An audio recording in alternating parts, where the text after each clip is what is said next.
नमस्कार विद्यार्थियों।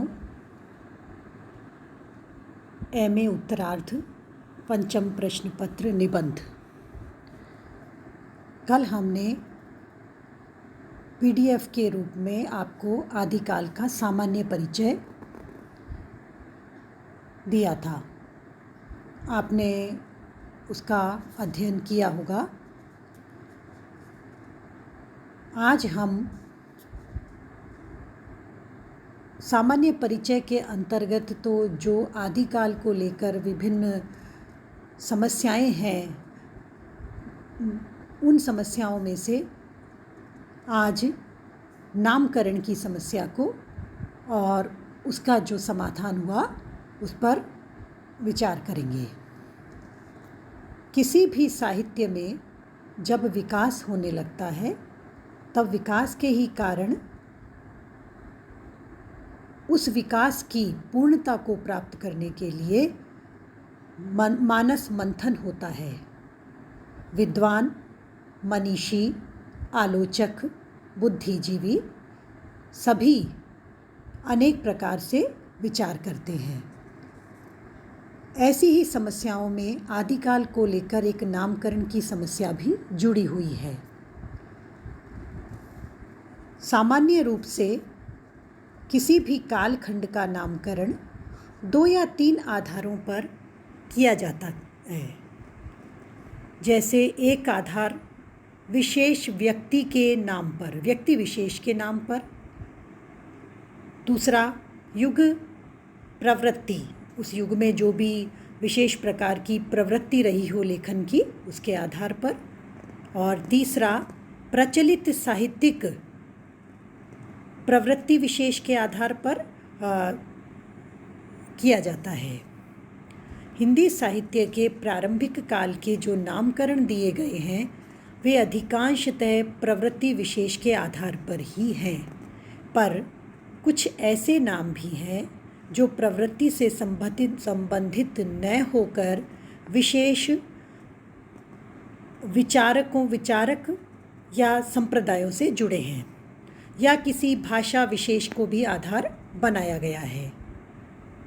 विचार चलता है आदिकाल के नामकरण पर भी लंबे समय तक मनीषियों ने चिंतन किया। साहित्य मर्मज्ञों के अपने अपने विचार आए। हिंदी साहित्य का वैज्ञानिक इतिहास वही कहलाएगा जिसमें नामकरण चाहे किसी भी आधार पर किया गया हो, पर सर्वसहमति हो और सभी कालखंडों के नाम निरूपण में एक ही पद्धति अपनाई जाए। जहाँ तक आदिकाल के नामकरण का प्रश्न है, कई नाम कई विचारकों के चिंतन के फल के रूप में सामने आए। जैसे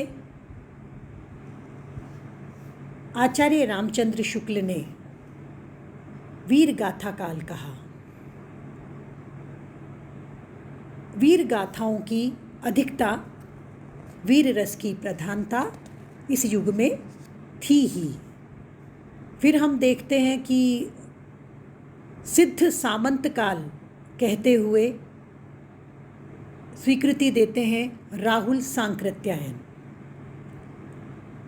सिद्ध साहित्य, नाथ साहित्य और सामंत साहित्य काल का जो युगीन साहित्य था वो सामंती प्रवृत्तियों से प्रभावित था, ऐसा उन्हें लगा और उन्होंने इसे नाम दिया सिद्ध सामंत काल।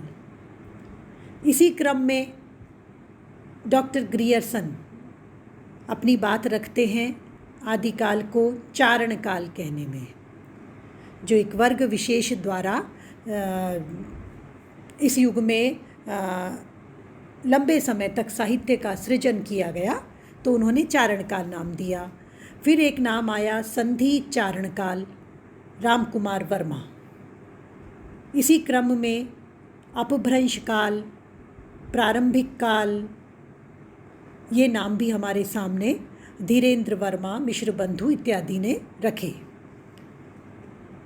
डॉक्टर हजारी प्रसाद द्विवेदी ने इस युग को नाम दिया, अपना विचार दिया आदिकाल।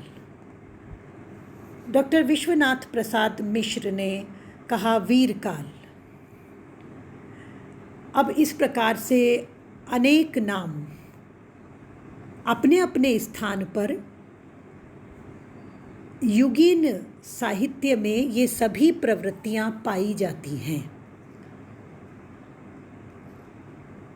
सभी ने अपने अपने विचार रखे और सभी मतों की समीक्षा भी समय समय पर की गई। विविध विद्वानों द्वारा दिए गए नामकरण के पर्यवेक्षण के माध्यम से ही, मंथन के बाद ही इस समस्या का समाधान हो सकता है। यह बात सभी ने सामने रखना उचित समझा। अब हमारे सामने आज ये सभी नाम हैं। इनमें पहला नाम है वीर गाथा काल, आचार्य रामचंद्र शुक्ल। तत्कालीन वीर गाथाओं को आधार बनाकर इसे वीर गाथा काल कहते हैं।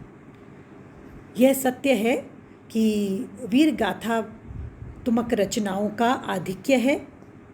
तत्पश्चात विजयपाल रासो, इसी क्रम में हम्मीर रासो, वीरसल देव रासो आदि से गुजरते हुए वे इस निष्कर्ष पर पहुँचे कि विद्यापति की पदावली, खुसरो की पहेलियाँ और बीसल देव रासो को छोड़कर सभी ग्रंथ वीर गाथात्मक है। अतः आदिकाल का नाम वीर गाथा काल ही रखा जाना चाहिए। एक स्थापित विद्वान के रूप में आचार्य रामचंद्र शुक्ल साहित्य में रहे हैं। उन्होंने अपनी बात रखी और बात निश्चित रूप से एक सीमा तक सही भी है और इस पर विमर्श भी हुए।